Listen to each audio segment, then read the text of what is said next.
The MTR Corporation is going to suspend services on Sunday at 4 stations on the Kwun Tong Line stretching from Prince Edward to Ho Man Tin to facilitate maintenance work. The railway company expects a surge in commuters at Prince Edward Station that day and has urged the public to plan their alternative travel routes ahead of time. Timothy Lee tells us more.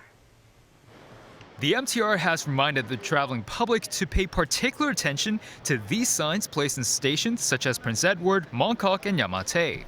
Trains traveling on the Kwun Tong Line on Sunday will run between Tukang Leng and Prince Edward, as well as between Ho Man Tin and Whampoa.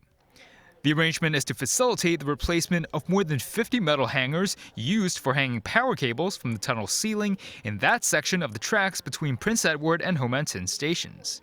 Prince Edward Station will be the only station for passengers changing between the Kwun Tong Line and the Chunwan Line. Kwun Tong Line passengers traveling to either Mongkok or Yamate must also make the switch at Prince Edward.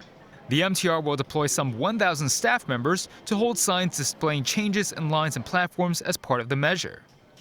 For those intending to travel to Ho Man Tin or Whampoa, the MTR suggested the usage of the Chunwan Line. Buses traveling on KMB's routes 8 and 30X will also increase services and be free of charge in a bid to facilitate passengers heading to areas between Yamate and Whampoa. Cheris Lee, the MTR's chief of operating and metro segment, stressed crowd control measures will be in place due to an expected surge in commuters at Prince Edward Station, adding the availability of trains will also be adjusted. Affected services include trains traveling on the Kwun Tong, Chunwan, and Chunman lines, which will arrive every 3.5 and 5.5 minutes. The MTR has also urged passengers traveling across the harbor to avoid using the Chunwan line. Timothy Lee, TVB News.